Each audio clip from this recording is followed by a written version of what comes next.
ये वो सब्जेक्ट है जिसमें बचपन से पढ़ाया ही नहीं जाता है हम लोग को। पहली बार सीधा हम लोग का अपना सामना हो रहा है। किसे कहते हैं कोई बताइए? नीति शास्त्र एक मानवीय, सामाजिक, सैद्धांतिक एवं व्यवहारपरक विज्ञान है जिसके अंतर्गत समाज की परंपराओं तथा समाज में रहने वाले लोगों और विभिन्न दार्शनिक सिद्धांतों का नैतिक परिप्रेक्ष्य में अध्ययन किया जाता है।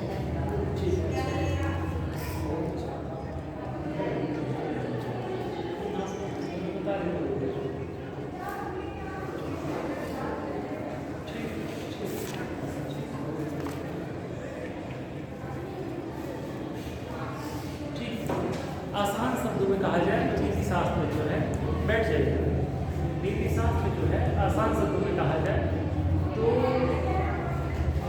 जब तक पृथ्वी है, हम मनुष्य हैं तो हम लोग पास दिल भी है, दिमाग भी है। अच्छा, जब तक हमारे पास दिल और दिमाग है, हमारे पास मेमोरी है, हमारे पास इमोशंस हैं, हमारे पास इंटेलिजेंस है, दिमाग है काम करने के लिए, ये सब चीज़ें हमारे पास हैं। किसी भी इंसान के जानवर कोई भी काम जब करने कोई हमारी आवश्यकता होती है तो हम उस आवश्यकता की पूर्ति के लिए कोई क्रियाकलाप या गतिविधि करते हैं, कार्य करते हैं उस दिशा में कि हमको वो प्राप्त हो जाए।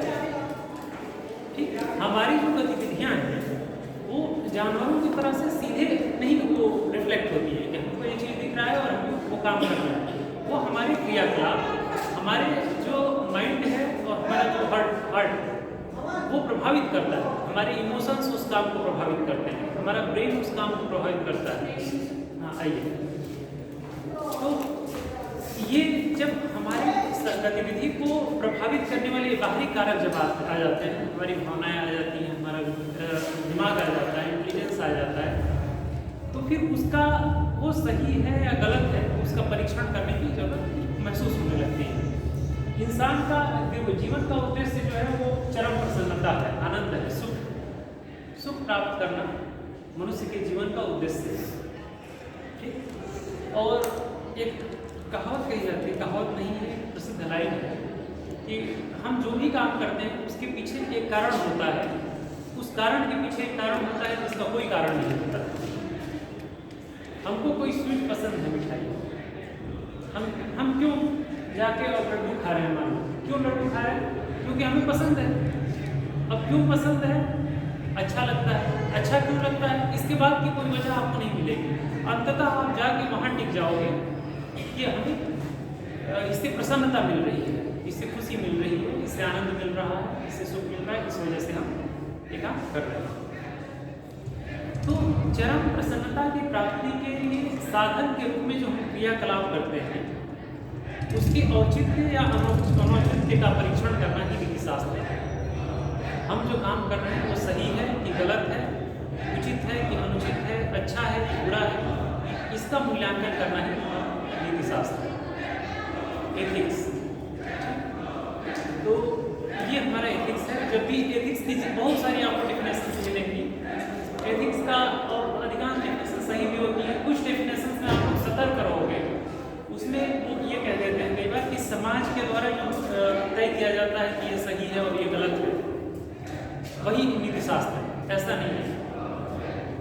जो सत्य और असत्य है या सही और झूठ है कि क्या सही है क्या गलत है, उसका निर्धारण इतना आसान नहीं है। अगर इतना सुपरफिशियल होता कि समाज तय कर रहा है कि ये अच्छा है और ये खराब है, तो इस सब्जेक्ट को इतना इम्पोर्टेंस नहीं दी जाती और इतना लंबा चौड़ा सिलेबस इसका नहीं होता पढ़ने के लिए। अब जब जैसे जैसे इसमें डीप में जाएंगे, पूरी प्रक्रिया में हम सिर्फ इसी बात का अध्ययन करने वाले हैं कि जो हम डिसीजन ले रहे हैं वो सही है या गलत, उसके क्या मानक होने चाहिए, कैसे तय होना चाहिए कि ये सही है और ये गलत है। इस चीज़ को आप देखेंगे पूरे नीति शास्त्र में। तो नीति शास्त्र क्या है ये बात तो आप समझ गए। दो शब्द आपको मिले,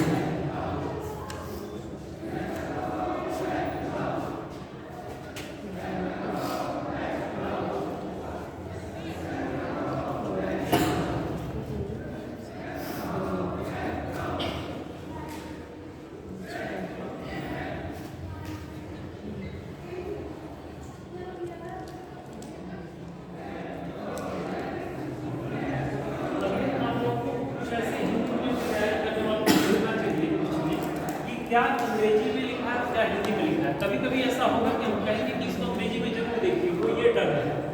जहाँ भी आप नीति शास्त्र लिखा हुआ देखिए यूपीएससी के पाठ्यक्रम में हो चाहे जहाँ भी हो, उसका अगर अंग्रेजी लिखा हुआ है तो वहाँ टर्म करके जरूर देखिए कि वो क्या लिखा हुआ है, एथिक्स लिखा है मोरल लिखा है। कई बार ऐसा होगा कि अगर इसके सामने नीति शास्त्र लिख दिया गया मॉरलिटी के आगे और आप ये समझ के और लिख जाए तो गड़बड़ हो जाएगा, गलत हो जाएगा पूरा। दोनों में बहुत ज़्यादा अंतर है और धीरे धीरे करके ये बात समझ में आएगी। तो एक चीज़ आपको पहला क्लियर हो कि नीति शास्त्र क्या है। नीति शास्त्र जो है, एथिक्स जो है, ये हमारा इथोस से बना है, यूनान का शब्द है। इसका मतलब होता है परंपरा, आदर, इस तरह करके। ये जो है, ये मोरल जो है, ये लैटिन भाषा का शब्द है। लैटिन का होगा, हाँ लैटिन का है, वो शब्द से बना है। इसका भी एक परंपरा होता है और ये जो है यूनानी शब्द है। इसका परंपरा, आदत, इसको और लिख सकते हैं चरित्र या स्वभाव।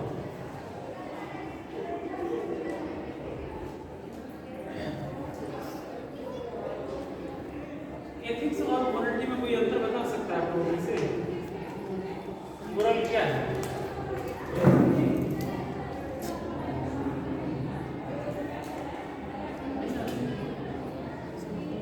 एथिक्स जो है सर्वमान्य होता है। ये मोरलिटी जो होती है वो व्यक्तिगत होती है हर इंसान।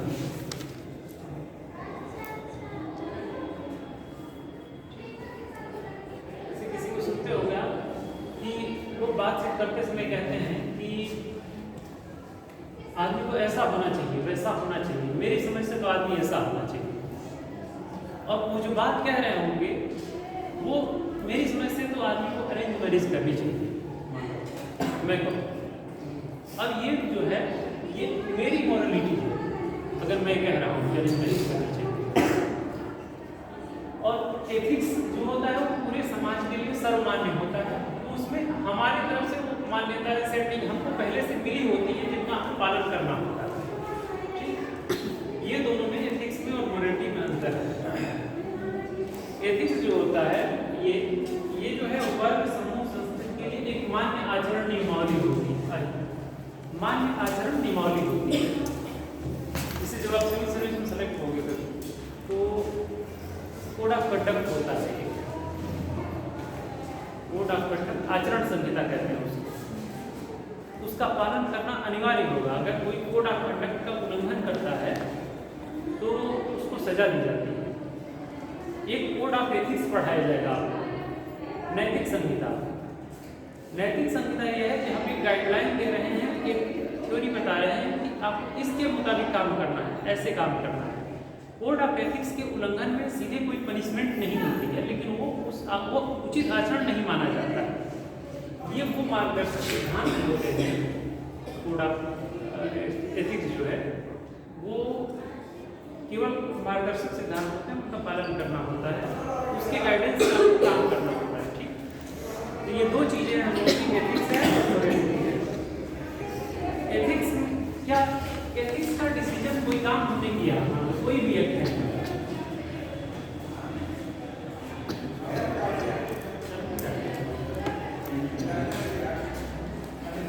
कोई भी हम काम करते हैं वो कैसे माना जाएगा कि एथिकल है कि नहीं, एथिकल है कि नहीं, कैसे माना जाएगा। अगर समाज मान लो कह रहा है कि आपने जो काम किया है वो एथिकल है, तो क्या समाज के कहने से वो एथिकल हो जाएगा? आप ये बताओ।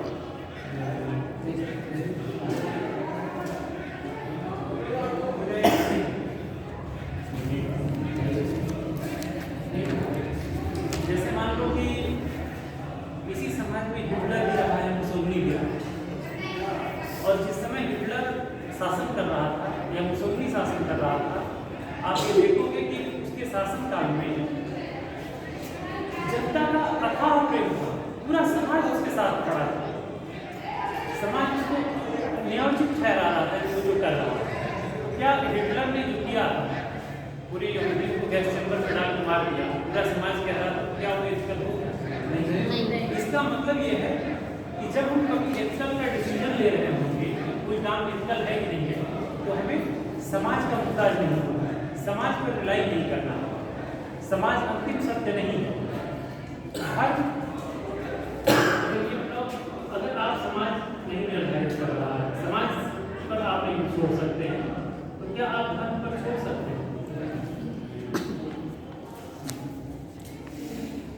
अगर धर्म पर मान लो छोड़ दें, तो जो नास्तिक लोग हैं, जो ईश्वर पर भरोसा नहीं करते, ठीक, तो क्या वो एथिकल नहीं होते? अगर कोई मान लो कि नहीं उसको लग रहा है कि ईश्वर है, उसको नहीं कोई अनुभूति हो रही है, नहीं वो मानने को तैयार है, और सब काम सही कर रहा है, सदाचार कर रहा है, कानून का पालन, सब चीजें अपना सही हिसाब से कर रहा है, सही कर रहा है, तो क्या केवल नास्तिक है इस आधार पर आप उसके एथिक्स को गलत मान सकते हो? क्या क्या सही है और क्या गलत है, इसका डिसीजन आप कानून से ले सकते हो क्या? अगर देश की संसद ये कह रही है कि ये कानून है, जो इसका पालन नहीं करेगा वो एथिकल होगा, ये जो पालन नहीं करेगा वो अनएथिकल होगा, तो क्या कानून पे हम भरोसा करते हैं? और तो पूरी देश की संसद ने बनाया है। जैसे मान लो कि यूएसए का आप वर्ल्ड हिस्ट्री पढ़े हैं, दास प्रथा थी। Yes sir. कितने दासों का एक वोट माना जाता है यूएसए में? 3 दासों का। तो अगर देश की संसद ये कहने लगे कि दास बनाकर इंसान को खरीदा और बेचा जा सकता है, वो उसका समर्थन करे, तो आप कानून पे कैसे भरोसा कर ले कि कोई किसका डिसीजन ले सकता है? तो ये भी इससे भी नहीं हो सकता। क्या भावना के आधार पर हमें ये महसूस हो रहा है कि ये सही है, जो लोग कहते हैं जो दिल कहता है वो करो, आप अपने दिल से जानते हैं कि ये सही है, आप वो कर रहे हैं, क्या आपको भावना एथिक्स का निर्णय ले सकती है? भावना कई बार भटकाती है। आज आपको लग रहा है कि हमने ये सही किया, कुछ समय बाद आपको लगेगा कि हमने उस आदमी के साथ बुरा कर दिया और पश्चाताप कर रहे हो, तो भावनाओं के भरोसे भी एथिक्स का निर्णय नहीं हो सकता।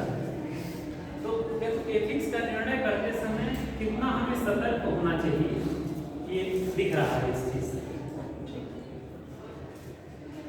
क्या क्या हम बेसिकली नीति शास्त्र क्या है बता ले जाओगे, कोई और डेफिनेशन बहुत ज्यादा लिखवाने की जरूरत नहीं, बहुत ज्यादा लिखवाओगे बहुत ज्यादा कंफ्यूज होगी। Yes sir. आसान शब्दों में समझो, आसान शब्दों में आपको लिखो डेफिनेशन को, ठीक लिखो।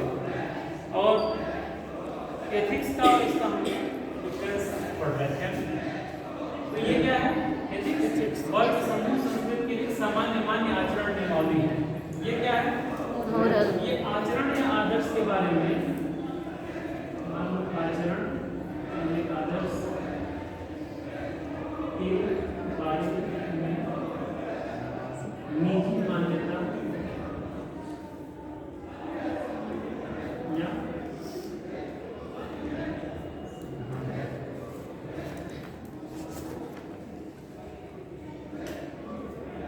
ये हमारा निजी होता है मानना, तो उस हिसाब से ये दोनों में अंतर है।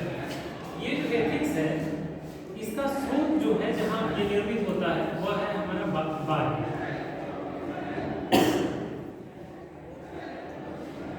बाहर से आपको बताया जाएगा, हम लोग बताएंगे आपके लिए क्या नीति संगत है, बाहर से नियम समाज तय करेगा आपको। ये जो है ये आंतरिक होता है स्रोत इसका, आंतरिक स्रोत होता है, मतलब मन में सोच के नियम बनाते हैं कि ऐसा होना चाहिए, ऐसा होना चाहिए हमारे मतलब, और वही हमारी कोरिलेटिव है।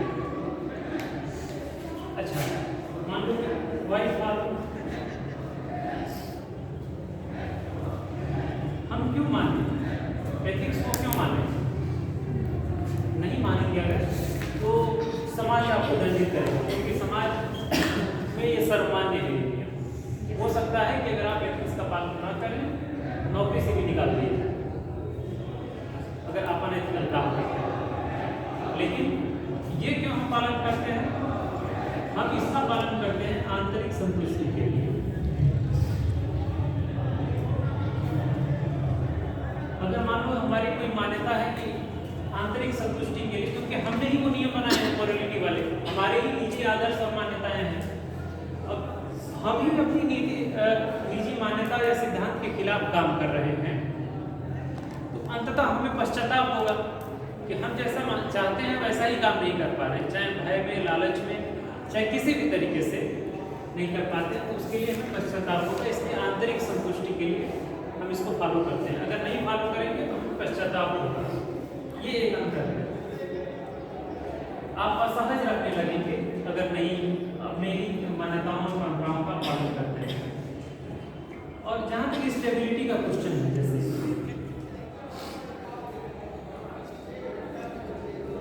क्या ये बदलते हैं? एथिक्स जो होता है तुलनात्मक रूप से बहुत स्थिर होता है। स्थिर तो दोनों होते हैं, जो निजी हमारी मान्यताएं और आदर्श होते हैं वो भी निश्चित होते हैं, तो उस पर भी हम इतनी आसानी से कोई चेंज नहीं लाते हैं। एथिक्स तो सब पूरा समाज मिलकर बनाया है, एक मान लो पूरे समाज में मान्य है, तो अगर इसका उल्लंघन अगर आप करते हैं तो इसमें परिवर्तन अगर देखें तो होता नहीं है आमतौर पर, बहुत कम रेयर केस में और लंबे टाइम में चेंज आता है। ये जो हमारे निजी मान्यता और आदर्श हैं, इसमें अगर हमारा विश्वास बदल जाए, हमें कुछ दूसरी अनुभूति हो जाए, तो हम अपनी निजी मान्यता और सिद्धांत भी कभी-कभी बदल लेते हैं जीवन में कि हम गलत थे और ये बात सही है, और फिर हम नया मानने लगते हैं। तो स्थिरता देखोगे तो इसमें ज़्यादा होती है, इसमें कम होती है, लेकिन फिर भी दोनों भी काफ़ी स्थिर होते हैं। व्यक्ति इन दोनों को सिर्फ करने की कोशिश बहुत आसानी से नहीं करता है, छोड़ने की कोशिश नहीं करता है। ये जो है हमारा सांस्कृतिक मापदंड है। हम लोग जिस कल्चर से आते हैं, जैसे जैसे बड़े हुए हैं, जिस समाज, जिस परिवार में, उसके कंसिक्वेंस के हिसाब से हमारे मान्यताएं डेवलप होती हैं, ठीक। और जबकि ये जो एथिक्स है हमारा, ये तो सर्वमान्य आचरण नियमावली तय है। आप किसी भी वर्किंग प्लेस में, किसी कंपनी में काम करने जाओगे, वहाँ का एथिक्स का कोड मिल जाएगा, आपको पहले ही बता दिया ये हमारे नियम है, डूज एंड डोंट्स हैं, ये करना पड़ेगा आपको। तो ये समाज में सर्वमान्य है, और ये जो है हमारे नीति पे आदर्श है, जिनके बारे में इतनी आसानी से संशोधन नहीं होता, सांस्कृतिक मापदंड के आधार पर होते हैं।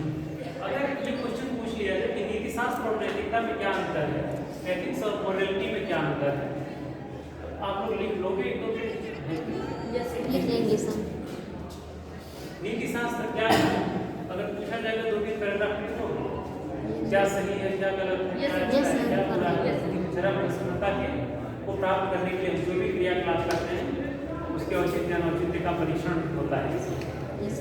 कोई भी एक डिफिनेशन अच्छा सा पकड़ लो, उसको याद कर लो, कंफ्यूजन ना रहे कि सामने पेपर पड़ा है और उसके बाद कंफ्यूजन की लिखने क्या।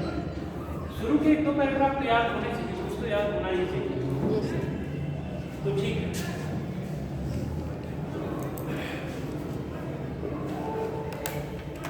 नैतिक दुविधा क्या होती है?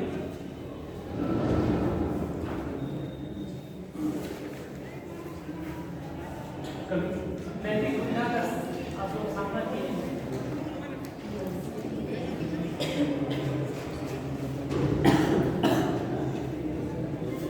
जब हमारे सामने कोई काम करने जा रहे हैं, हमारे सामने एक से अधिक विकल्प हैं,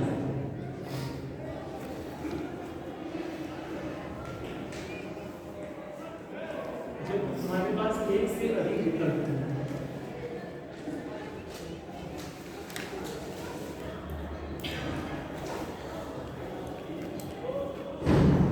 और हमें किस विकल्प को चयन करना चाहिए, कर्तव्य के निर्धारण या दायित्व के निर्धारण में निर्णय की स्थिति।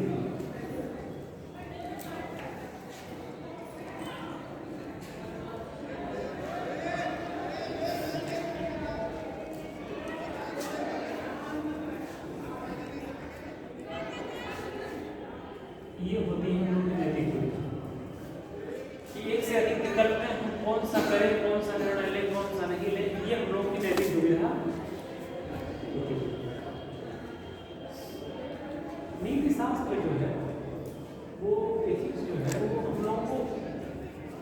सदाचार के लिए व्यवहार बांधता है। हम सदाचार करें, इसके लिए जो हमारा व्यवहार है वो कैसा होना चाहिए, वह नियमों कायदे कानूनों में हमको बांधता है, वही हमारे एथिक्स है।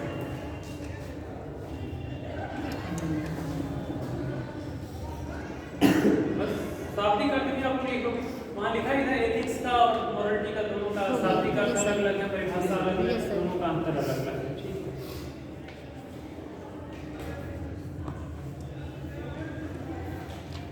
धर्म क्या है?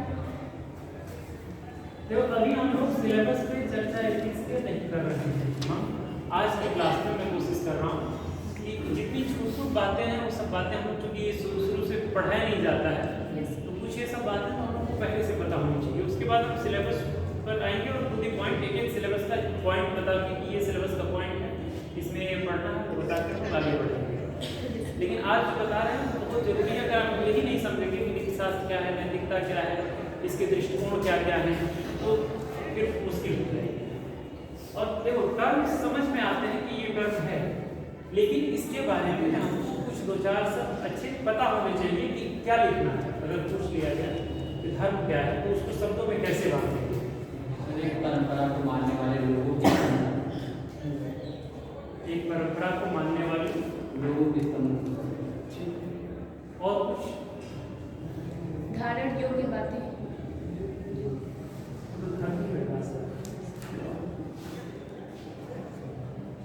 आप जो बताइए धर्म की परिभाषा वो बहुत व्यापक है, और वो जो बताए हैं वो उसमें अधूरा है। क्योंकि अगर मान लो कि हम कोई ऐसा समुदाय अभी पकड़ के लाके हम खड़ा करें जो किसी परंपरा का अनुसरण परंपरा का पालन करता हो लगातार, तो क्या हम मान लेंगे कि वो एक धर्म था? इवन हो सकता है कि भारत में रहने वाले हिंदू मुसलमान दोनों मिलकर किसी एक परंपरा का अनुसरण कर रहे हैं, तो केवल उससे तय नहीं होता है। धर्म जो होता है वो व्यक्तिगत विश्वास पर आधारित होता है, पहली इसकी विशेषता ये है।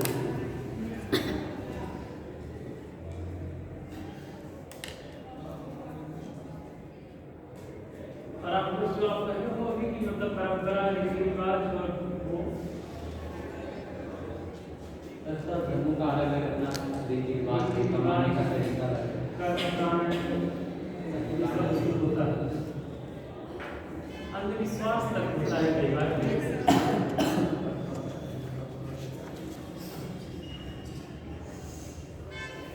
ये पारलौकिक और अपरिवर्तनीय होता है, इतनी आसानी से चेंज नहीं होता है, और ये इस लोग के बजाय उस लोग के विवादित करता है। ये हमारा धर्म है।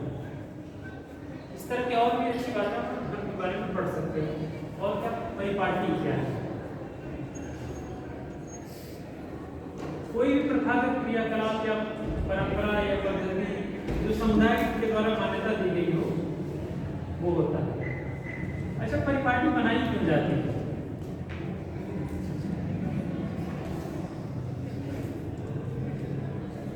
कोई भी समाज में परिपाटी है, उसके मूल में जाओगे आप, देखो कई सारे ऐसे नियम होते हैं समाज में जो जब बनाए गए थे उस समय के लिए सही हो सकता है कि सही रहे हों, और समय के साथ वह अप्रासंगिक हो गए हों और हम उसको फिर भी ढो रहे हैं।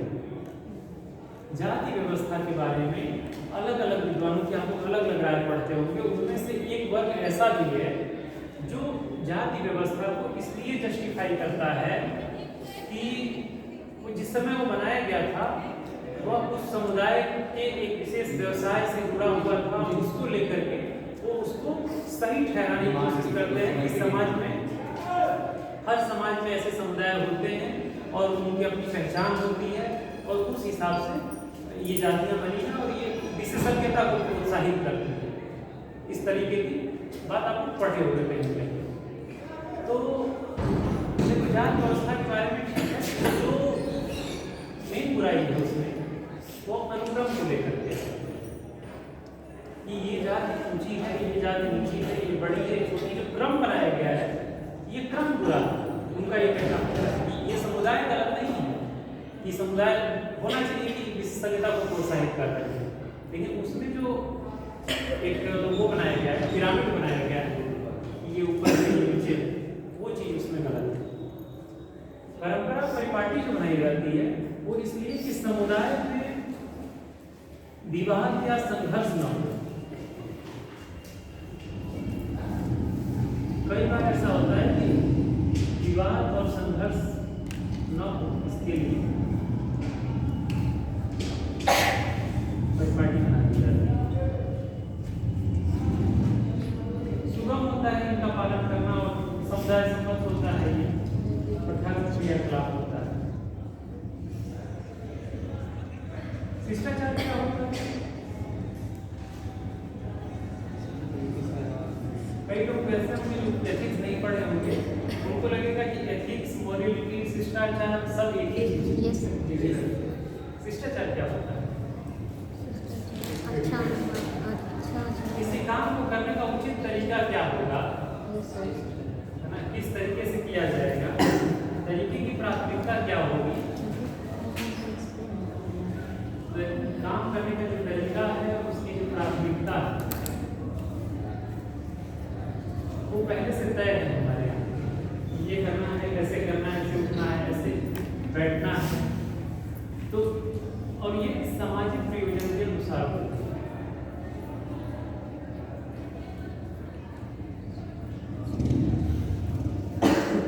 ये है हमारा शिष्टाचार। तो कुछ ऐसे टर्म्स जहाँ जहाँ मिले आप लोगों को, वो आप लोग देख लेना कि जहाँ धर्म, परिपाटी, शिष्टाचार, इस तरीके की नीति शास्त्र, नैतिकता, टर्म्स डिफाइन होने चाहिए। टर्म्स ही पूछे जाएंगे, उसके बाद आगे की बात पूछी जाएगी। तो इस बारे में थोड़ा और आपको पढ़ते जाना सभी। अगर किसी के बारे में कंफ्यूजन हो तो विकिपीडिया पर आप सर्च करोगे तो काफ़ी कुछ मिल जाता है आप लोगों को, जितना डिटेल में पढ़ना चाहोगे। लेकिन ये मत करना कि नोटिस जो नोट्स बनाना वो बहुत लेंथी हो जाए। शार्ट में कीवर्ड्स में बनाओ और बस उसी को बार बार रिवाइज करो और उसको एक्सप्लेन कर दो। हर पैराग्राफ, जब भी किताब पढ़ते हो आप देखते हो कि एक पैराग्राफ पढ़ो तो उसमें एक दो कीवर्ड होते हैं जिनको पूरे पैराग्राफ में एक्सप्लेन किया गया। पैराग्राफ के बगल में कीवर्ड्स लिख लेने चाहिए कि इसमें क्या डिस्कस हो रहा है। इससे कंसंट्रेशन बनी रहती है और इससे क्लियर रहता है कि उस पूरे टॉपिक में चर्चा क्या की जाएगी। पढ़ने के बाद भूलता नहीं है इंसान उसके बाद।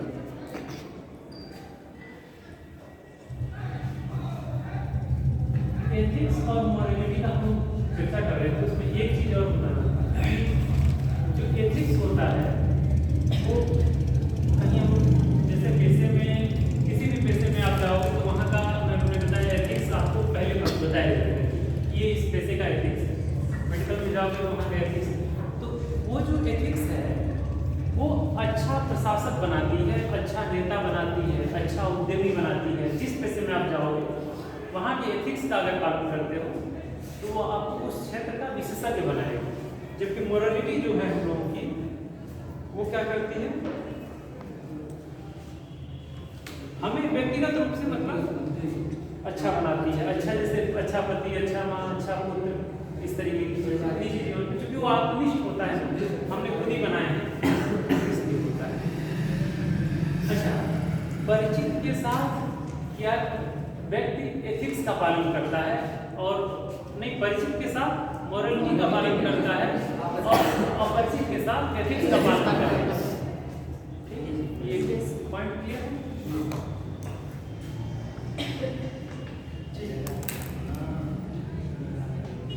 और क्या पढ़ा जाए? एथिक्स क्यों पढ़ाया जाए? निर्णय लेने में अनैतिकता के इससे बचने के लिए, मतलब कोई भी, जैसे मैंने अभी बताया नैतिक दुविधा में कि कई विकल्प होते हैं हमारे सामने, निर्णय लेना होता है। तो निर्णय लेने का वही तरीका है कि या तो जो है मान लीजिए कि हम टास्क करके कोई एक निकाल लें, या आँख बंद करके निकाल लें, या हम कुछ निर्धारित अपने मानक रखें और उन मानकों के आधार पर, मानदंडों के आधार पर हम अपने द्वारा की जाने वाली कार्रवाई का चयन करें, विकल्पों का चयन करें। वह होगा हमारा एथिक्स।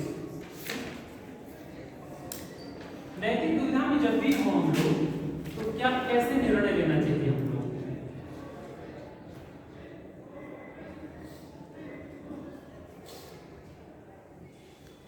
जो हम निर्णय ले रहे हैं क्या वो सर्वोच्च नैतिक मानक की पूर्ति करता है?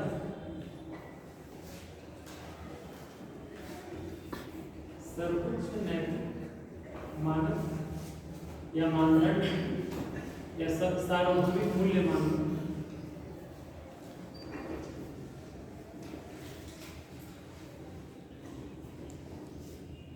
अभी मूल्य मैंने पढ़ा है।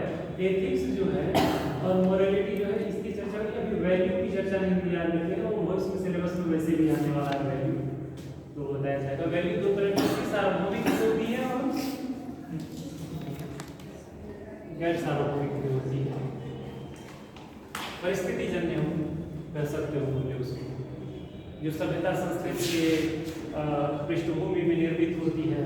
जैसे भी मैंने बताया अरेंज मैरिज है, वेजिटेरियन नॉन वेजिटेरियन का देख लो, हो सकता है कि कोई सभ्यता हो जो कहे कि नॉन वेज ही उनका खाना वही मूल्य हो उस पूरे समाज का।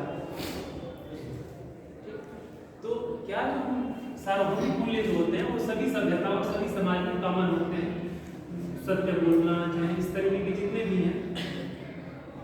तो हम जो जब नैतिक दुविधा में फंसे हुए हैं तो पहले हमें देखना चाहिए कि क्या हम जो निर्णय लेने जा रहे हैं वो सर्वोच्च नैतिक मानक की पूर्ति करते हैं, सार्वभौमिक मूल्य की पूर्ति करते हैं कि नहीं।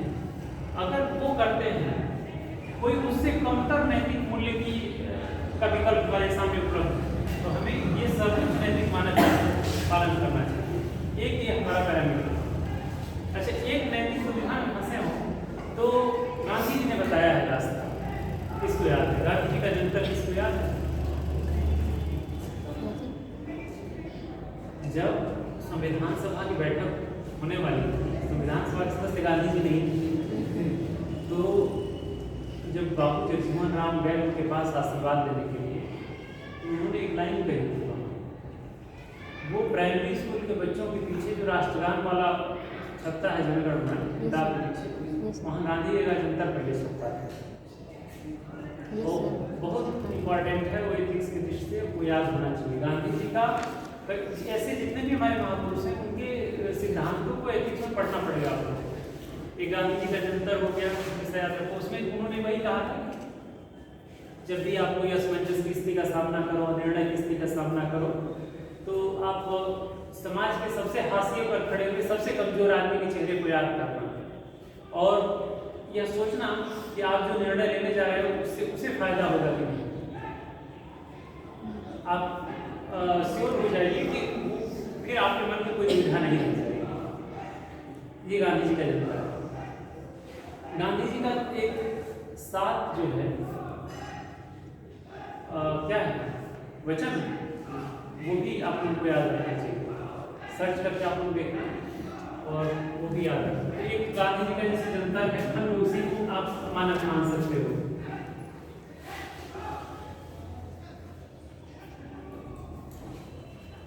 क्या जो हम निर्णय लेने जा रहे हैं वह हमारे विश्वास या व्यक्तिगत भावना जो है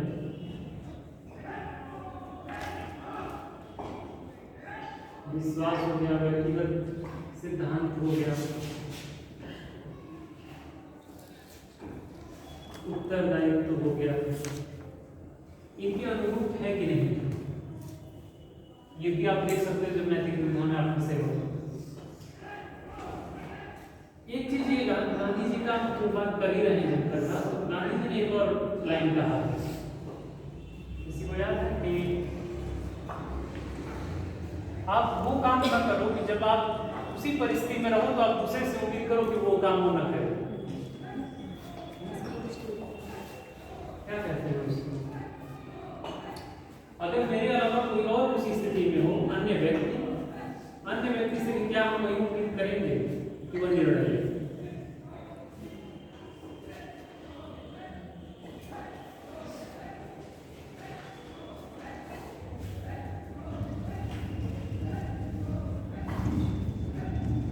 क्या इस संबंध में कोई कानून है या नीति है क्या? अगर है तो उसका भी पालन करना चाहिए। नैतिक दुविधा इस काम को करने के बाद मैं कैसा महसूस करूंगा, ये भी मायने रखता है। तो नैतिक दुविधा में हम फंसे हों तो हमें इन सब पॉइंट्स की ध्यान रखना चाहिए।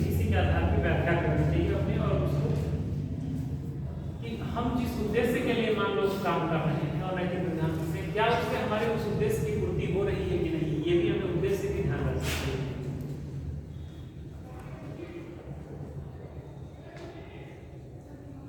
यदि ये कार्यवाही मान लो कि सर्वाधिक हो गई तो मैं क्या किस स्थिति में रहूंगा, क्या एक्सप्लेन कर पाऊंगा कि ये जो कर रहा हूँ ये जस्टिफाइड है कि नहीं। सर्वाधिक हो जाए तो मैं कैसा महसूस करूंगा। जो कदम मतलब मैंने उठाया है वो समझा सकूंगा कि नहीं लोगों को, सबको,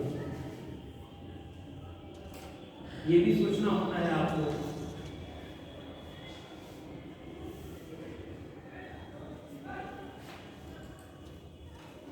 क्या हमारे द्वारा उठाया गया जो भी कदम है वो एथिकल है कि नहीं, ये भी सोचना होता है। तो इस तरह से हम लोग कभी नैतिक दुविधा में फंसे हों तो हम लोग निर्णय ले सकते हैं। कोई बात नहीं। तो ये बेसिक बात थी। और जो मैं कह रहा था कि एथिक्स का निर्धारण कैसे होना चाहिए। अगर समाज, धर्म, भावना, नियम, कायदे, कानून अगर इन सब से नहीं डिसाइड हो रहा है किससे होना चाहिए तो आखिर होना कैसे चाहिए, कौन से मानक है, इसको लेकर के विद्वानों में मतभेद। ठीक, और इसके लिए जितने भी हमारे इस पर विचारक आए वो अलग अलग तरीके का दृष्टिकोण दिए। आपको उन सभी दृष्टिकोणों को पढ़ना चाहिए और जिन परिस्थिति में जब आपके सामने केस स्टडी आए तो आपको उसके परिस्थिति को समझते हुए और उन सिद्धांतों का उपयोग करते हुए आपको एक बेहतर निर्णय लेना चाहिए। कोई एक नियम या कोई एक विचारधारा अंतिम सत्य नहीं होती। यूपीएससी की तैयारी करते समय एक बात का विशेष ध्यान रखना चाहिए कि जब आप पढ़ रहे हो तो आप उस विचारधारा को अंतिम सत्य, ठीक है कुछ देर के लिए आप मान के उसमें डूब के पढ़ो, लेकिन कोई भी विचारधारा अंतिम सत्य नहीं होती। मार्क्स को पढ़ोगे तो लगेगा कि मार्क्स ही सही कह रहा है कि अमीर और गरीब दुनिया में दो ही जाति है और कुछ नहीं है, ये शोषण हो रहा है और जो ताकतवर है, अमीर है ताकतवर है और वो शोषण कर रहा है गरीब का, उसकी सारी बातें सही लगेंगी। दुनिया के मजदूरों एक हो जाओ, हमारे पास होने के लिए कुछ नहीं है, पाने के लिए पूरा संसार है, जो भी वो कहेगा वो रोचक लगेगा। जब आप गांधी को पढ़ोगे तो उनकी जो बातें होंगी स्वराज को लेकर के, गांव को लेकर के, आत्मनिर्भर बनाने को लेकर के, उनकी हृदय परिवर्तन का जो कंसेप्ट है उसको लेकर के, वो बाहर से देखने में सुपरफिशियल लगेगा। जैसे ही आप अंदर जाओगे तो बहुत ताकतवर विचारधारा है गांधी जी। तो आपको लगेगा कि गांधी ही अंतिम सत्य कह रहे हैं। इसी तरह कोई मनोवैज्ञानिक विचारधारा का आप पढ़ोगे तो उनका लगेगा कि वही अंतिम सत्य है। तो इस तरीके से सावधान रहना चाहिए और फिर सबका बैलेंस बनाना होता है आपको सारे सिद्धांत पढ़ने के बाद, एक उपयोगिता वाली दृष्टिकोण।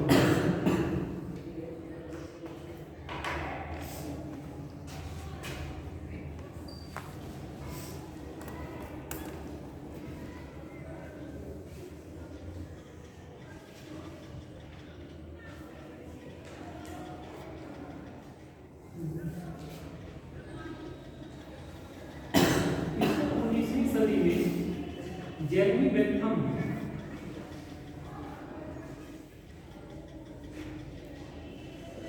को माना जाता है कि वो इसका प्रमुख प्रचारक है, प्रमुख संकल्पना देने वाला, प्रचार प्रसार करने वाला है इसका जेरेमी बेंथम था। और भी ऐसे बहुत से विचारकों की लिस्ट हर दृष्टिकोण में मिलेगी। वो पूरी एक क्लास होती है, पूरा एक वर्ग होता है जो उस विचारधारा को सपोर्ट कर रहा होता है। तो ये जेरेमी बेंथम ने शुरू किया था। इसमें क्या होता है, कंसेप्ट क्या है, मैंने बताया था।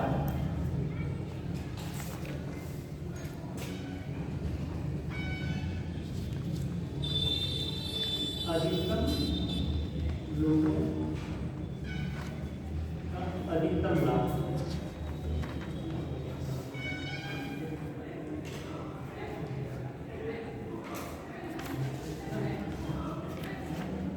सर्वाधिक अच्छाई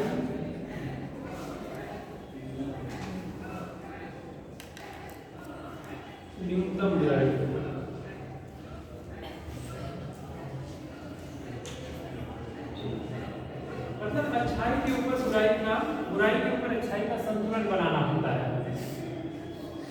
इसको एक तराजू लीजिए, आप तौलिए कि क्या अच्छा है क्या बुरा है, कितने लोगों का हित है आपके निर्णय लेने से। जिसके पक्ष में पड़ रहा भाई है आप वो डिसीजन ले लीजिए, वही नैतिक, वही अधिक। हमने एक दिन कहा भी था कि मतलब 10 आदमियों को बचाने के लिए एक आदमी का कत्ल भी करना पड़े, इनके मुताबिक ये एथिकल, क्योंकि अधिकतम व्यक्ति का अधिकतम ही और बहुत ज़्यादा इनके साथ अगर बहस करें वही कहते हैं तो फिर ठीक है आप डिसीजन ले लीजिए। 10 लोगों का 11 लोग हैं इस कमरे में, 10 लोगों को बचा सकते हैं, या तो 11 को मरवा लीजिए या तो 10 को मरवाइए, जो करना हो कीजिए। इनका निर्णय वही होता है कि अधिकतम लोगों का अधिकतम लाभ या अधिकतम अच्छाई, अधिकतम बुराई हो, अधिकतम सुख मिले जिसमें और कम से कम दुख मिले, वो वाला डिसीजन आप लीजिए। तो ये इसमें देखा जाता है, यही नीतिपरक है। इनके अनुसार लाभ हानि की गणना करके ये लोग तय करते हैं कि एथिकल क्या है। देखिए उपयोगितावादी दृष्टिकोण, जितना आप इसके बारे में पढ़ोगे और जितने विचारों को पढ़ोगे थोड़े बहुत परिवर्तन के साथ यही चीजें आपको बताई जाएगी। और जो ये कंसेप्ट अगर आप जानते हो, जितना भी उपयोगितावादी दृष्टिकोण का पढ़ोगे सब समझ में आएगा। कम से कम ये चीज एक अधिकार आधारित दृष्टिकोण होता है।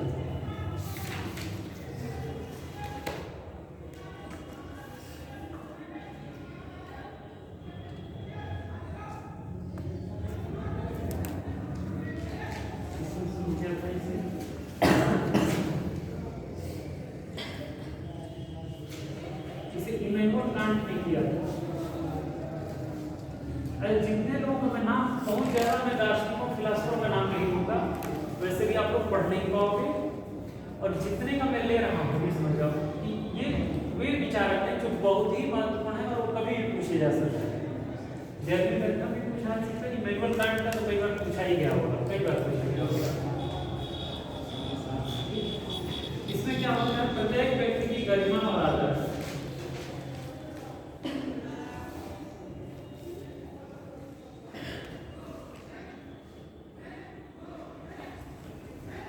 गरिमा और आदर के साथ व्यवहार का अधिकार।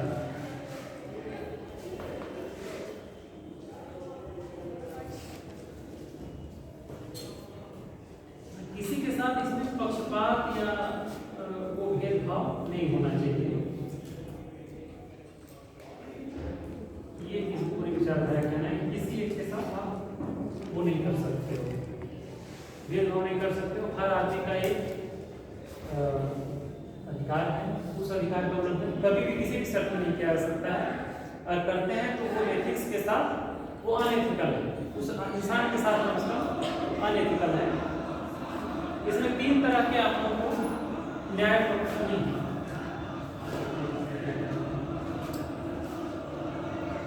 इसमें ये बताया जाता है मनुष्य जो है साध्य है, साधन नहीं। प्रत्येक व्यक्ति का गरिमा और आदर के साथ अधिकार, व्यवहार का अधिकार है उसे, और वो साध्य है, साधन नहीं। इंसान जो है वो बिना नहीं कि आप उसको प्रैक्टिकल उसके ऊपर प्रयोग कर रहे हो, वो चूहा थोड़ा एक लेवल उसको टेस्ट कर रहे हो। उसका जो है जो गरिमा है, इंसान को भगवान ने बनाया या जैसे भी इंसान बनाया, उस इंसान के साथ जो भी बुद्धि है, विवेक है, वो जीव है, तो उसकी गरिमा, उसका समाज अधिकार, तो जानवरों के अधिकारों की बात से चल रही है आजकल। किसी और के साथ अच्छा हो इसके लिए किसी के साथ बुरा कर दें और एक्सट्रीम बुरा कर दें, उसके अधिकारों पर उसके लिए वो करेंगे जो उसकी गरिमा के अनुकूल न हो, तो वो एकदम नहीं माना जाएगा। अगर ये होता है मनुष्य में स्वतंत्र विकल्प चयन गरिमा क्षमता होती है, इसीलिए उसे ये गरिमा दी गई है। लेकिन इसमें यह है कि अधिकार जो है वो कर्तव्य भी आगे कर सकता है। तो जिस इमैनुअल कांट जो है, जिस आदमी को इतने अधिकार की पूजा कर रहा है, उसके जितने गरिमा और उसके गरिमा में जीवन के लिए समझौता नहीं करने को तैयार है, वो उसके लिए कहता है कि इंसान का कुछ कर्तव्य भी है कि ये शिक्षा का प्रचार प्रसार करे, नैतिक मूल्यों का प्रचार प्रसार करे। ठीक, तो नीचता का, दूसरे की नीचता का सम्मान किया जाए। तो ये है हमारा अधिकार आधारित दृष्टिकोण। एक होता है न्याय आधारित दृष्टिकोण। इसलिए दिया होगा न्याय का सिद्धांत किसका है?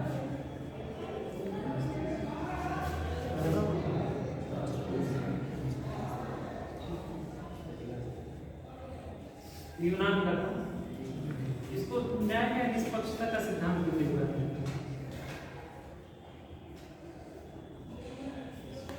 समान के साथ समान व्यवहार, असमान के साथ असमान व्यवहार।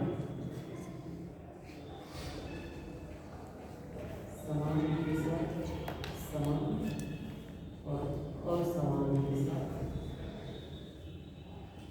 असमान व्यवहार, इसको ये समर्थन करता है। समानता का क्या मतलब है? समानता समता में क्या अंतर है? समता सुने ना, समानता और समता में क्या अंतर है? सबको समान इक्वलिटी, और समता मतलब कुछ विशेष लोगों को ये विशेष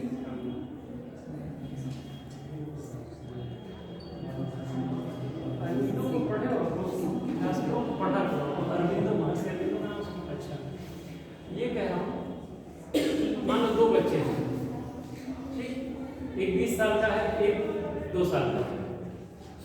दो लड़के हैं, एक 20 साल का, एक 2 साल का है। दोनों को 4-4 रोटी दी जाती है, ठीक। ये क्या है?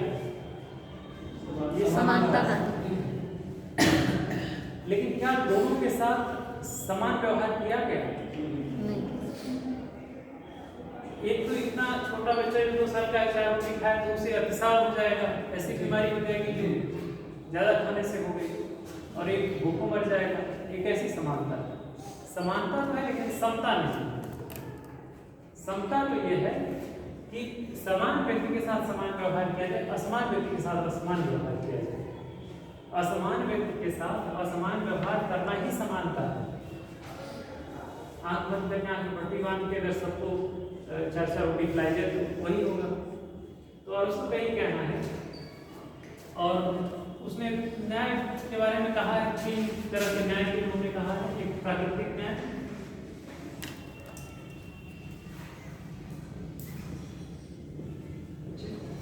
कुदरती न्याय इसको कहते हैं।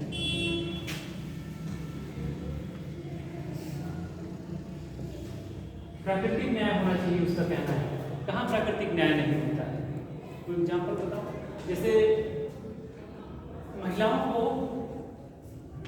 सैलरी कम मिलती है कई कार्य से, उसी काम के लिए गांव में आप देखते हो पुरुष मजदूरी करें, महिलाएं तो कई बार खेत भी कोड़ देती हैं, तो खुदाई कर देती हैं, तो वो उनको जितना पुरुषों को मजदूरी देते हैं उतना महिलाओं को नहीं देते हैं।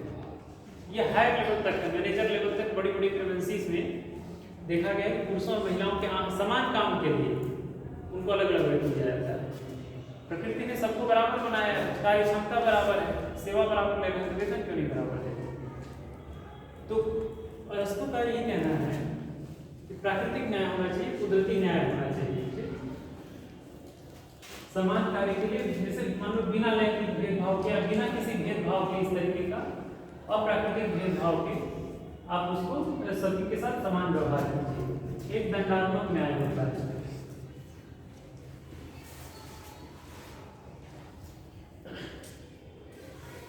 गलत कार्य की मान लो कोई हो जाता है,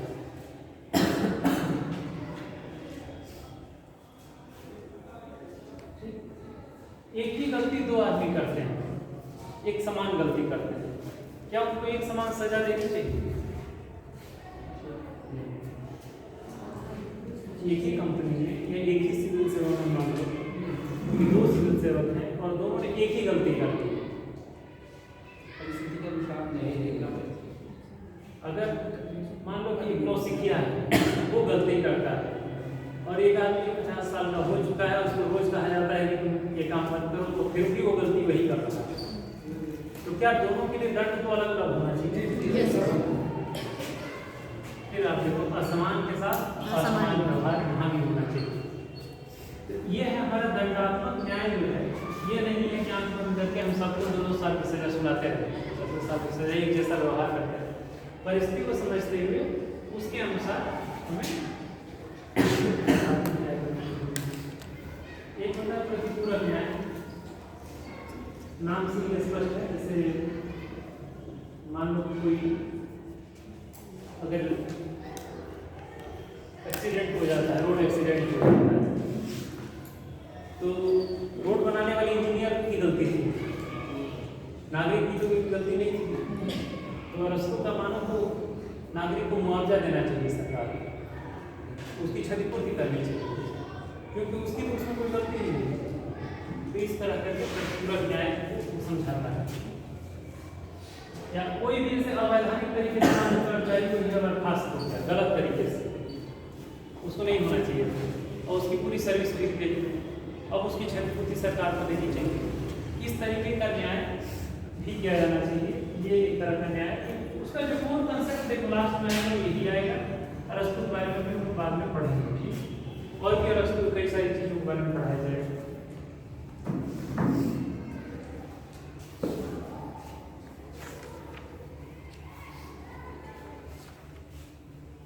एक आम भलाई का दृष्टिकोण होता है।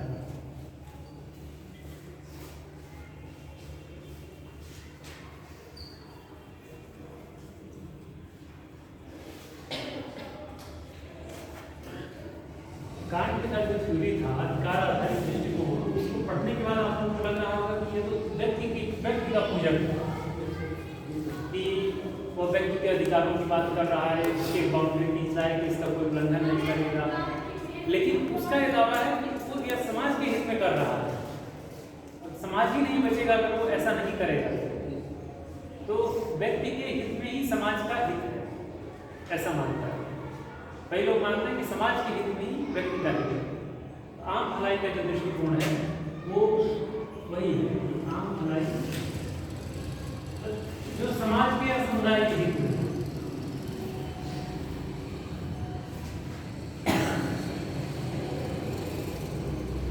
समाज और समुदाय के लिए जो हितकर है वो काम करो, आपको वही एथिकल है। अपना पर्सनल हित मत देखो, उससे बहुत नहीं होना है। ये देखोगे तो आप एथिक्स का डिसीजन ले पाओगे। और सामुदायिक जीवन में हम अपना योगदान देने के लिए काम करें, वही हमारी नैतिकता है। सभी के प्रति विशेष तौर पर कमजोर वर्ग के प्रति दया और आदर का भाव रखें। दया, आदर, सहानुभूति वही कमजोर वर्ग के लिए।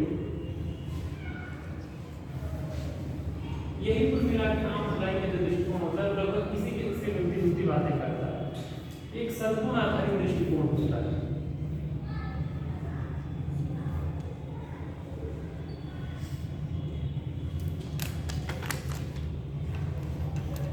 इसमें कहा जाता है कि मानवीयता के पूर्ण विकास के लिए कुछ आदर्श स्वभाव आते आवश्यक है।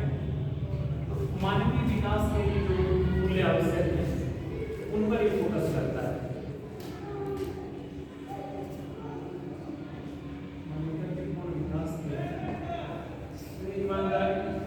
ईमानदारी हो गया, साहस, उदारता, ये सब ये व्यक्तिगत हमारी जो वैल्यूज हैं उनके विकास के लिए बहुत फोकस करता है कि मानव का पूर्ण विकास हो, वह निखर के सामने आए। इसके लिए प्रयास करता है। इस काम को करने के बाद मैं किस तरीके का व्यक्ति बनूंगा, इसको लेकर इस तरीके का व्यक्ति बनूंगा।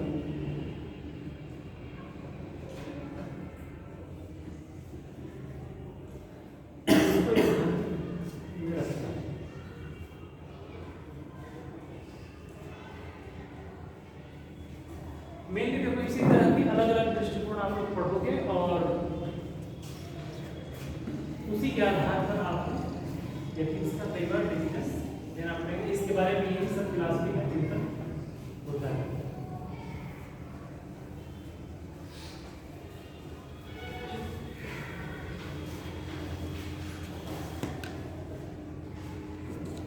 क्रीटो, ये शब्द कभी सुना है?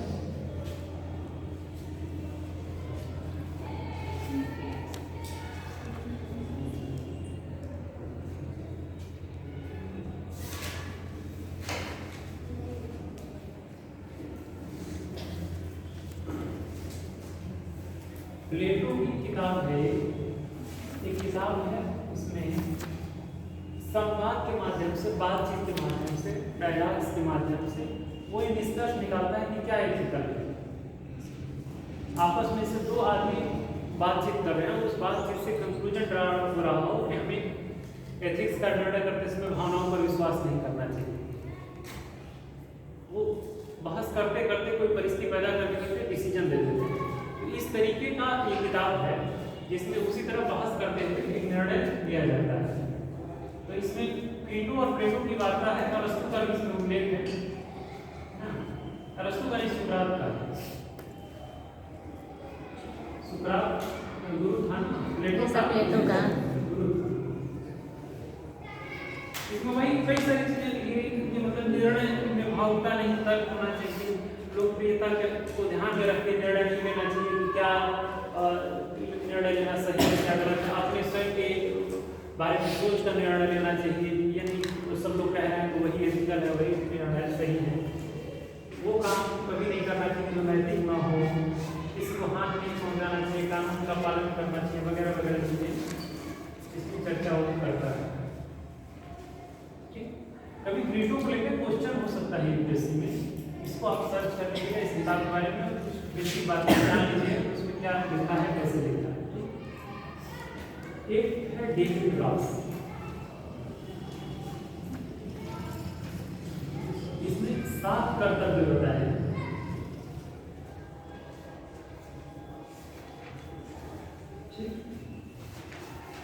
क्या क्या बताया? एक न्याय,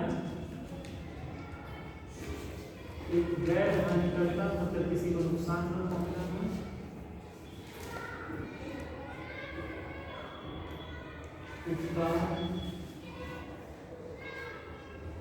आत्मसुधार,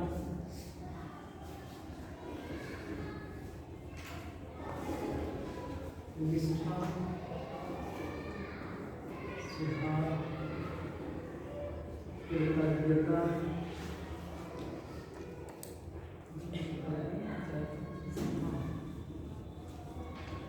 इसी तरह के शब्द मिलेंगे पूरे एथिक्स में।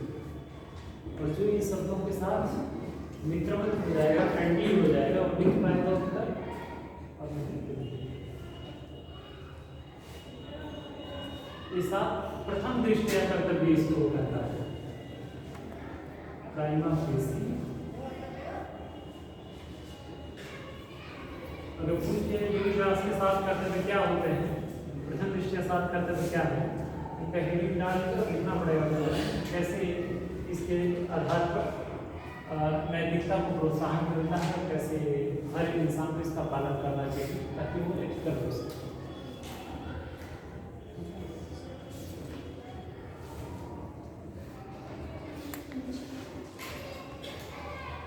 हर सब्जेक्ट का कुछ ब्रांच होता है, जैसे मान लो केमिस्ट्री का ऑर्गेनिक है और तरह से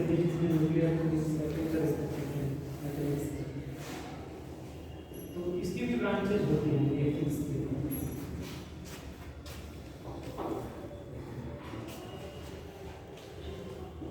एक होता है मेटा एथिक्स,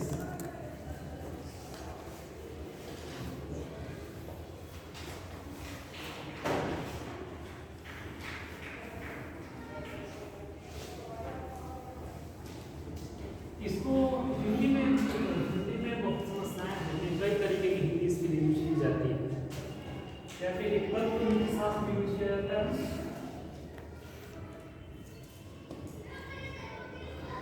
तत्व नीति शास्त्र, अधिनीति शास्त्र।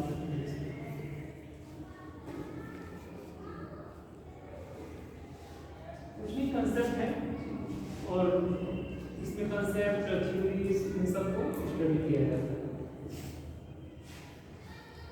मतलब निर्णय लेने की प्रक्रिया सिद्धांत सिद्धांत को देखना, उसकी उत्पत्ति, तात्पर्य, इन सब चीजों का इसमें निर्णय लिया जाता है। एक दूसरा है हमारा नॉर्मेटिव एथिक्स।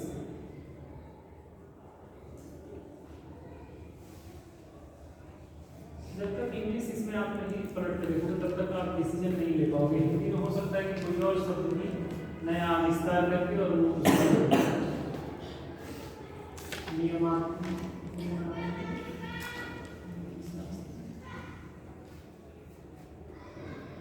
और मानदंडात्मक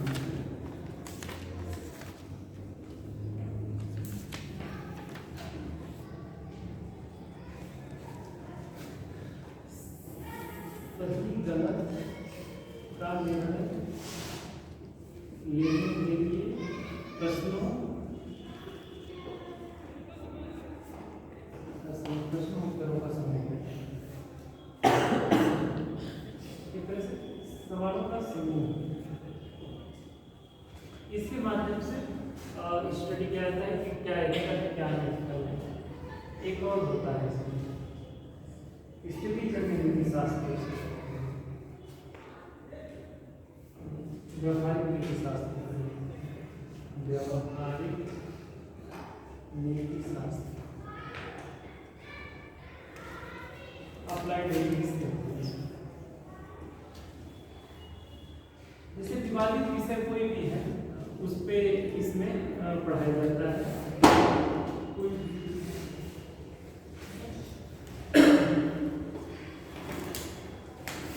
सब्जेक्ट उठा के इसमें थ्योरी पढ़ाई जाती है, इसमें प्रश्नों के समूह के आधार पर लिया जाता है। व्यवहारिक नीति शास्त्र में मान लो कि युद्ध होना चाहिए कि नहीं होना चाहिए, ये एक सब्जेक्ट पर स्टडी करना, व्यवहारिक तरीके से उसमें चर्चा करके उसको पढ़ाया जाता है। ये जानवरों के जो अधिकार होते हैं उनको लेकर के, अब मान लो कि छोटी मछली को बड़ी मछली खा जाती है, हिरण को शेर खा जाता है, तो हिरण का क्या कोई अधिकार नहीं है, तो क्या शेर को भूखे मार दिया जाए। इस तरह की चीज़ों को कई इन सब चीज़ों का क्वेश्चन भी कई बार कैसे पूछा जाता है, बहुत डिफिकल्ट क्वेश्चन होते हैं, इसमें स्टैंड लेना मुश्किल होता है। इस तरह व्यवहारिक नीति शास्त्र एक ब्रांच होती है उसमें पढ़ाया जाता है। एक स्थिति जन्य नीति शास्त्र होता है।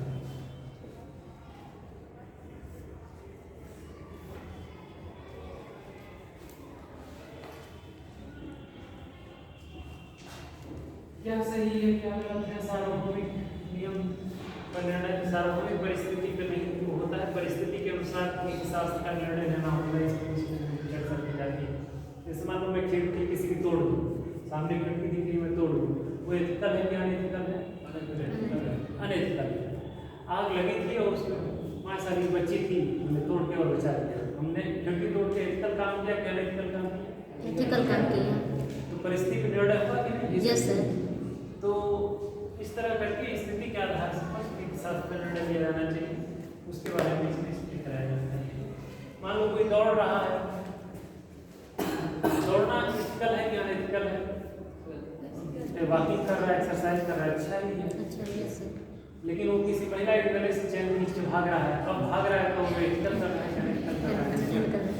तो परिस्थिति या स्थिति जन्य गलत सही परिस्थिति पर निर्भर करता है। बस यही है। बाकी नैतिकता का निर्धारण जो होता है, नैतिकता का निर्धारण करते समय कुछ चीजें ध्यान में रखनी होती हैं। मान लो कि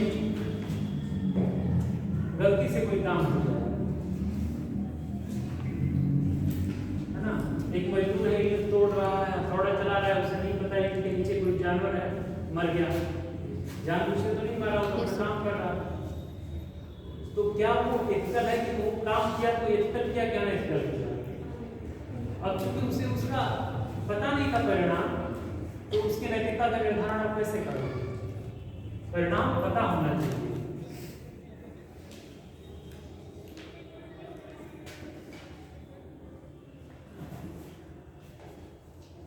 कोई जैसे मान लो कि पागल आदमी है, वो किसी की हत्या कर दे और उसे पता नहीं कि वो मर जाएगा और उसने काम कर दिया, तो जब वो पागल ही है, उसे पास विवेक है ही नहीं, तो उसके एक वो काम एथिकल किया कि नहीं किया, इसकी मार्किंग या उसका मूल्यांकन कैसे करोगे?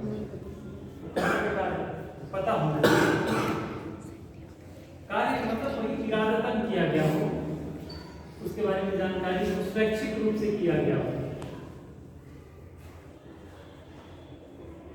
कोई किसी को गन पॉइंट पे रखे और कहे कि ये चोरी करो, अब वो तो गन पॉइंट पे था तो उसने चोरी की, तो वो स्वतंत्र तो था नहीं, फ्री विल तो था नहीं उसका। फ्री विल क्वेश्चन पूछा जा सकता है कभी कि फ्री विल क्या है? किसी दबाव में आप काम कर रहे हो, गन पॉइंट ही नहीं है, कोई समाज का प्रेशर हो, कोई और भय या लालच से आप परेशान हो, किसी और कोई और दबाव हो, आप दबाव में काम कर रहे हैं, तो फिर वो उसका एथिक्स का निर्णय लेना कठिन है। फिर जो दबाव डाल रहा है फिर उसकी जिम्मेदारी तय की जाए। जो गन पॉइंट पे रखा है वो अनएथिकल काम कर रहा है, वो तो अपनी जान बचाने के लिए काम कर रहा है ना। तो वही कार्य इरादतन हो, कार्य के बारे में जानकारी हो, कार्य स्वैच्छिक रूप से किया गया हो, स्वतंत्रता पूर्वक संपादित किया गया हो, कार्य का परिणाम पता हो, तो नैतिकता का निर्धारण करना चाहिए। फ्री विल में किया गया काम ही नैतिकता की परिधि में आता है। अगर वो फ्री विल से काम नहीं कर रहा है किसी प्रेशर में, तो फिर उसकी नैतिकता का निर्धारण नहीं हो सकता। थॉमस एक्विनास के बारे में पूछा जा सकता है। बहुत पुराने यूरोप के संत थे, ईसाई संत थे, और उन्होंने एथिक्स की शुरुआत में जो सब्जेक्ट का विकास हो रहा था, उन्होंने कई सारी वैल्यूज के बारे में बताया और उनके बारे में कई सारी तरह के क्वेश्चन पूछे जा सकते हैं। थॉमस एक्विनास नाम है।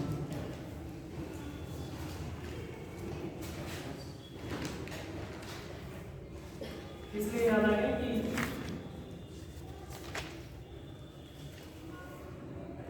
उन्होंने ये फ्री विल के संबंध में कहा है कि मतलब कई तरह के भाव बताए कि जोश में,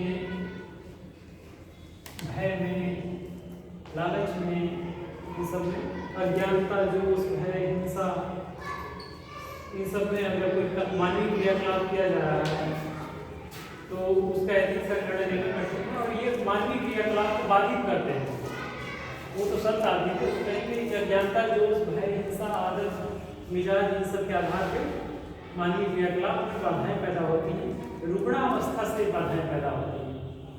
पागलपन होना, नींद में चलना, नींद में कोई जाके किसी की हत्या कराए, किसी को हिप्नोटाइज करके काम करा दिया जाता है, तो फिर जो हिप्नोटाइज हुआ वो अपने आप में पीड़ित है, उसकी नैतिकता का निर्णय करोगे। तो इसके आधार पर नैतिकता का व्यवहार होता है।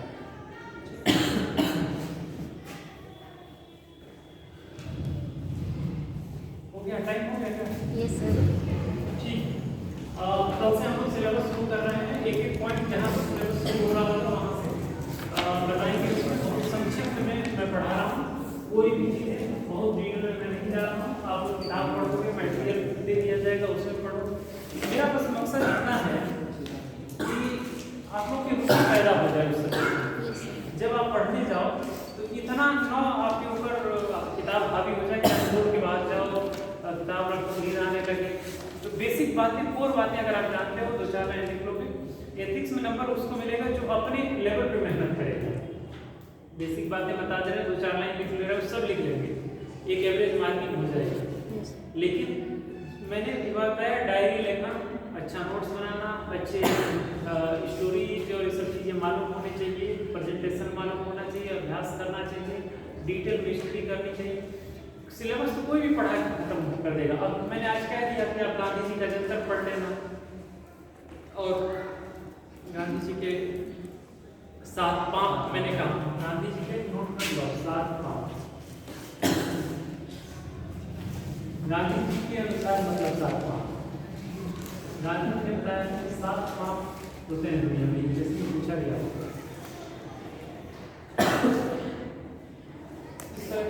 ये सब साइड मटेरियल जब आप पढ़ोगे तो आपके आंसर रीच होगा। जो आंसर रीच होगा तो सर 1000 और से मतलब 1200 शब्दों में कितने पेज में लगभग हो सकता है कुछ? एथिक्स में 2 तरह के क्वेश्चन पूछे जाते हैं। Yes sir. साल का होता है, 1.5 का होता है। Yes sir. तो उसमें जो छोटा वाला होता है उसके 2 पेज दिया होता है, 1.5 पेज आमतौर पर लोग लिखते हैं, और जो 3 पेज जिसमें दिया होता है उसमें 2.5 पेज लिखते हैं। सर मैंने ये निबंध लिखा है एक अच्छा सर। मुझे जीवन- अभी आइडिया कुछ था नहीं तो इसलिए मैंने ऐसे लिखा ठीक सर। है। एक अच्छा जीवन प्रेम से प्रेरित और ज्ञान से संचालित होता है, बहुत अच्छा है। लंबा है तो इसको व्हाट्सएप या तो कर देना, आप नहीं तो दे देना, पढ़ दो।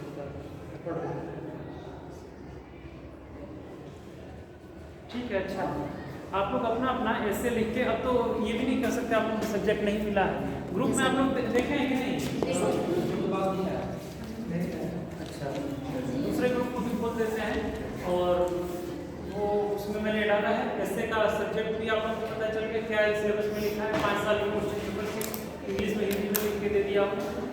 जो क्लास चलता है उसका भी कुछ बेसिक पॉइंट्स नोट करके दे देता हूँ, ये आप पढ़िए, रिवाइज कीजिए, और अधिक आपको ये बुक पे रिलाई कीजिए, कोई बुक ले लीजिए आप लोग, उसके हिसाब से उस पर रिलाई करके उसको पढ़िए। वीडियो में नहीं समझ में आता है बताइए, प्रैक्टिस कीजिए। ऐसे वगैरह में प्रैक्टिस शुरुआत में बहुत दिक्कत होने वाली है, और लेकिन धीरे धीरे करके नॉर्मल हो जाएगा, और आप लोग उसको प्रैक्टिस कीजिए। Yes sir. कोई दिक्कत हो तो आप लोग बताइएगा। और कोई बात? Thank you sir.